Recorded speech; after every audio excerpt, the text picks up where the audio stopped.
Bonjour à toi. Dans cette petite vidéo, laisse-moi te montrer la voix de... Petite pause, 30 secondes, pas plus. En fait, pour pouvoir coller à l'actu au mieux, on aimerait recruter de nouveaux chroniqueurs capables de lire des mangas. Bon, ça encore, c'est pas trop compliqué, d'écrire des chroniques et pourquoi pas de les présenter. Bon, rêve pas, on fait ça bénévolement, alors t'attends pas à gagner de la thune non plus. En tout cas, si t'es intéressé, tu peux mailer à l'adresse qui s'affiche et je me ferai un plaisir de t'expliquer comment on s'organise.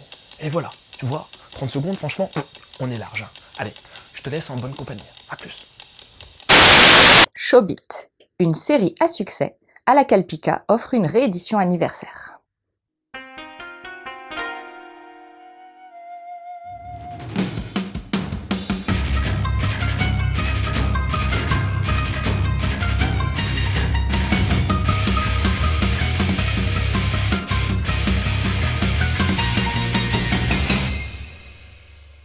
Hideki est un jeune étudiant qui peine à joindre les deux bouts, comme on dit.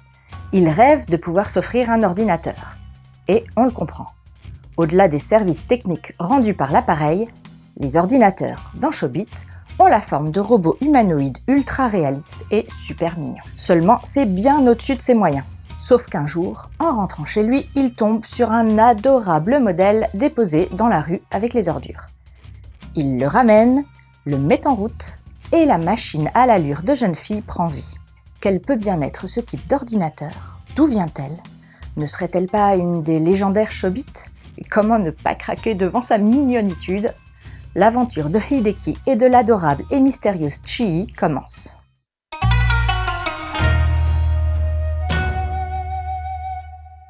À l'intersection de plusieurs styles, le dessin de Chobit est plutôt net et épuré.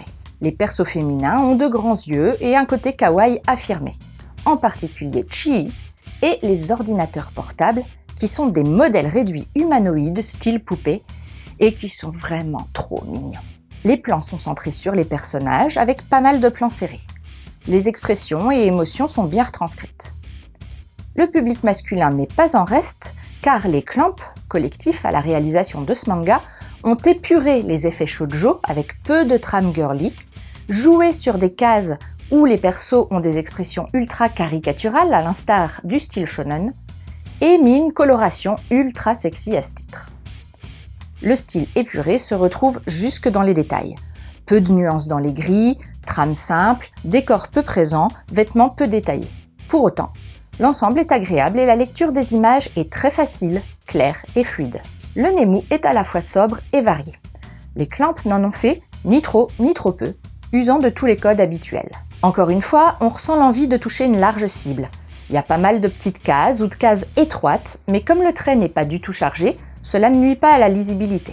Concernant l'édition, elle est un peu particulière. En 2020, Pika Édition fête ses 20 ans, et le choix s'est porté sur une réédition anniversaire de Chobit, qui, prépubliée à partir de septembre 2000, fête également le même âge. À cette occasion, il propose une édition soignée avec une jaquette repensée. Un côté chic et qualitatif est apporté par une base argentée, avec un jeu de relief et un contraste de texture entre du mat et du glacé. L'illustration est différente de celle de la première édition, qui reprenait la jaquette japonaise, mais on retrouve le personnage de Chii avec des codes très similaires, des tons bleus, un esprit très doux et romantique, et une même situation en haut d'un pylône ou d'une cheminée. Quelques pages glacées couleur en début de tome et une carte avec une illustration couleur mettant à l'honneur l'art graphique des Clamp finissent de poser l'aspect de luxe du produit. La traduction a également été entièrement revue, mais je n'ai pas lu la première édition pour pouvoir me faire une opinion. Certaines zones au Japon ont été conservées et traduites, mais d'autres sont uniquement en caractères occidentaux, je suppose pour ne pas surcharger les cases.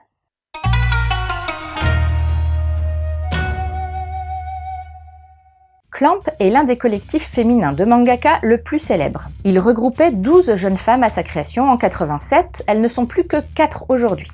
Igarashi Satsuki, Okawa Nanase, Nekoi Tsubaki et Mokona.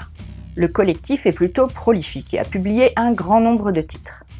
Chobit a été prépublié de septembre 2000 à octobre 2002 dans le Young Magazine de Kodansha. Ce titre est paru pour la première fois en France en 2002, réédité en 2011 en édition double, et cette nouvelle édition paraîtra en format simple de 8 tomes. Concernant mon avis sur le titre, je vais commencer par les points un peu agaçants.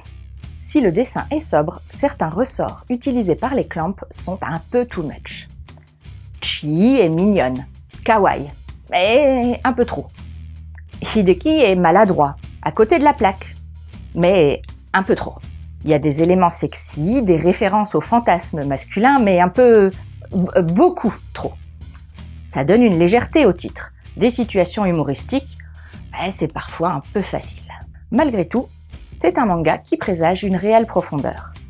Sur fond de romance entre Hideki et Chii, Chobit est une série qui interroge pas mal de sujets. Ils sont juste esquissés dans ce premier tome, mais seront approfondis dans le reste de la série. Œuvre d'anticipation, le manga interroge sur la place de la machine dans nos vies.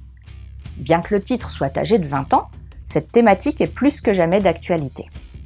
L'évolution des ordinateurs et objets connectés est impressionnante, les intelligences artificielles de plus en plus performantes et les machines humanoïdes de Chobit ne semblent pas si inatteignables que ça. Les relations sociales et les interactions humaines sont également abordées. Hideki est un ado maladroit dans ses relations. Et Chii, qui a perdu la mémoire, repart de zéro et doit tout réapprendre. Hideki va devoir lui-même comprendre les codes sociaux pour pouvoir les enseigner à sa petite protégée.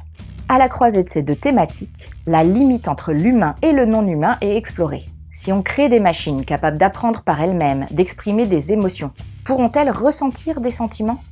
Et comment serons-nous amenés à nous positionner par rapport à elles ? Peut-on ressentir des sentiments à leur égard ? Enfin, ce titre met aussi en place une intrigue et un mystère à éclaircir. Qui est Chii ? D'où vient-elle ? Qui l'a fabriquée ? Est-ce qu'elle fait partie des légendaires Chobit dont personne ne sait si l'existence est réelle ou non ? Au final, Chobit est une série que je découvre et qui semble bien être profonde et intéressante sous une apparente légèreté. Et je pense que je vais me procurer la suite de cette réédition qui offre en plus un visuel qui en jette dans une mangathèque. En conseil de lecture, je te propose de découvrir ou de redécouvrir le célèbre titre Gun. Il y a pas mal de points communs dans le pitch de départ avec Chobit. Ido trouve Gali, une androïde, dans la décharge. Il va lui construire un nouveau corps et le passé mystérieux et obscur de Gali va se laisser découvrir au fil des tomes. Je t'en dis pas plus, si tu connais pas, tu peux mater le mangado qui lui est dédié. Ensuite, je suis Shingo. Le jeune Satoru est tout excité à l'idée de découvrir le robot dont l'entreprise dans laquelle travaille son père a fait l'acquisition. Lors de sa visite avec son école, il va faire la connaissance d'une petite fille d'un autre groupe prénommé Marine. Tous deux vont se retrouver pour jouer avec le robot et tenter de lui enseigner de nouvelles choses. Et là encore, tu peux en savoir plus grâce à Mangado. Enfin, je te propose le film Chappie. Dans un environnement futuriste, la police est entièrement robotisée et la population n'a pas une grande marge de liberté. Un petit groupe de hors-la-loi va apprivoiser Chappie, l'un des droïdes policiers qui a été reprogrammé. Forcément, c'est pas vu d'un bon œil par les autorités qui vont les pourchasser, veulent détruire Chappie, auquel les humains vont s'attacher. Mais un film vraiment pas mal foutu, qui vaut la peine d'être vu. Et voilà, c'était Edaria. J'espère que cette petite chronique t'aura plu et donné envie de lire Chobit. Je te laisse et continue de suivre la voie du manga.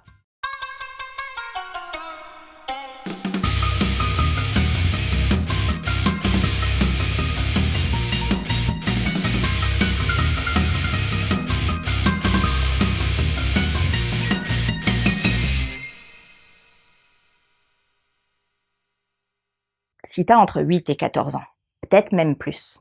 Je te connais. Je t'ai entendu ricaner derrière ton écran. Oui, Chobit. Elle a dit bite. Allez, je te donne un tuyau pour faire un bon mot dans la cour de récré. Il y a un manga qui s'intitule « Une si longue queue ». Des heures de rire en coin en perspective, non ? Mais bon, rêve pas, hein. C'est juste l'histoire d'une petite souris.